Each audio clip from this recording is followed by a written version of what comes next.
We're going to take a look now at the polarity spectrum, which we talked about back in chapter 3, and look at how that impacts mixing chemicals.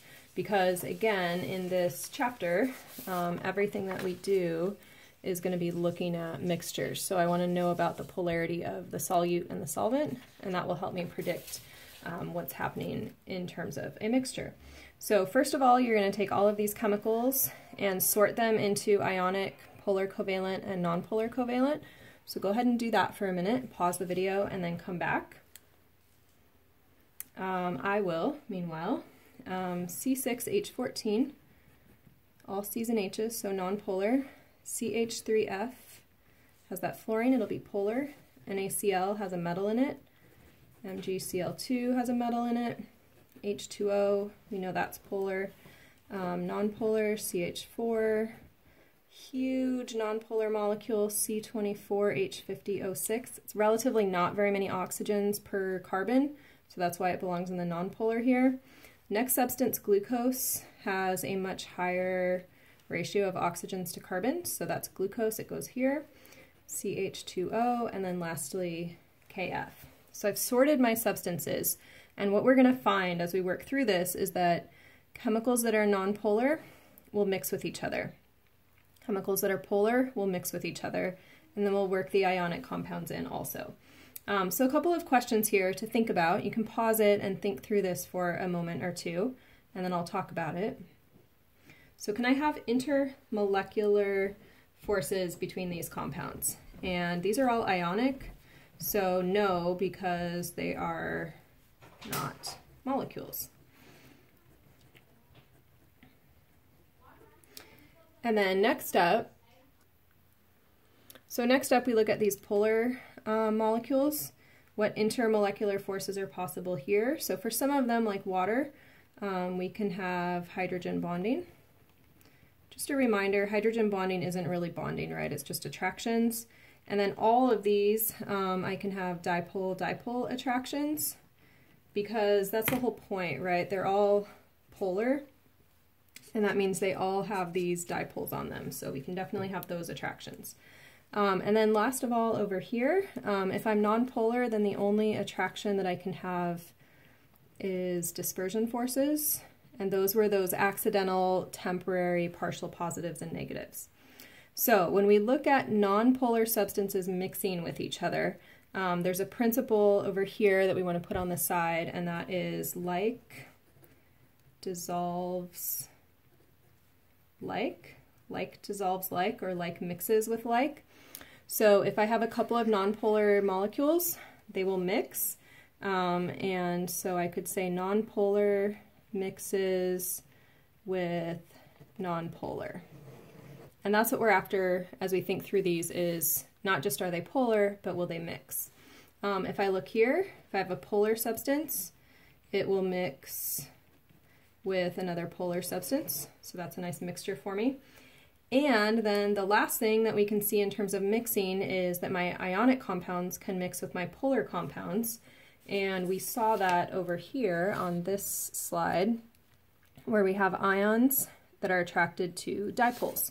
So I can take ionic compounds, and so ionic compounds will mix with polar compounds, especially water, and that is going to be with those ion dipole attractions. So that was what we saw on the last slide, where the ions are attracted to the dipoles.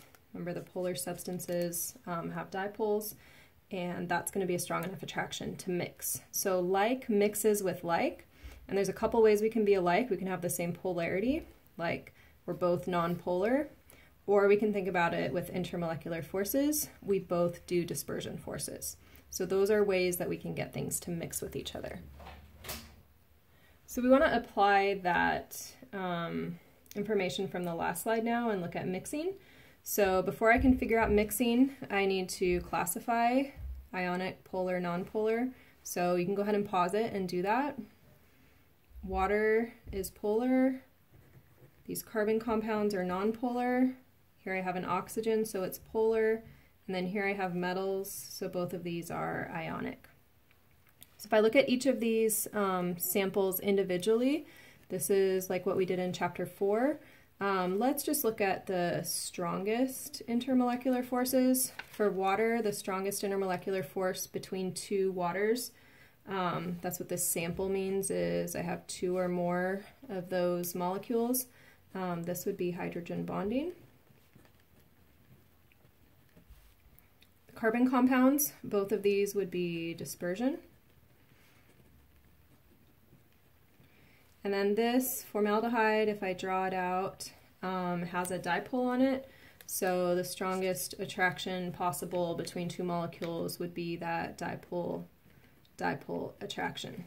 So once I've thought through polar or nonpolar and intermolecular forces, now I can think about mixing. And if you think back to where we began our day, we said formulas and polarity help predict intermolecular forces, and now we're to this next piece, which is solubility, or do things mix? So that's what we're looking at here. So will these mix with each other, and if so, what is the strongest intermolecular force that will hold them together? So I want to think about first, KCl is ionic, water's polar, and I can remember, hopefully from the last slide, that if I have something ionic and something polar, they do indeed mix. So I would say yes, these mix, and it's due to ion dipole attractions. Next up, I have something nonpolar and ionic. If I look here, here's my nonpolars, here's my ionic. They're not at all alike, so therefore they don't mix. So that's an easy one. No mixing. Here I have a nonpolar with a nonpolar, so like mixes with like. These will mix, and the reason they mix is going to be those London dispersion forces. And then finally I've got polar with another polar. These will mix, and I think we drew it on the very first page. These two can participate in hydrogen bonding. So I can go ahead and draw these. That's hard to do if you're on a computer, but you should be able to draw these on paper. So the K plus will be attracted to the partial negative on oxygen, and the Cl minus will be attracted to the partial positives on hydrogen. There's no mixing on the second one. Dispersion forces, really these are just accidental collisions. So a partial positive and a partial negative when C4H10 and C6H14 bump into each other. And then last of all, if I have my water molecules and a formaldehyde, here is polarized hydrogen and negative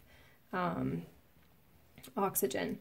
So I can take polarity and intermolecular forces and predict if we mix, and then be able to sketch that out as well.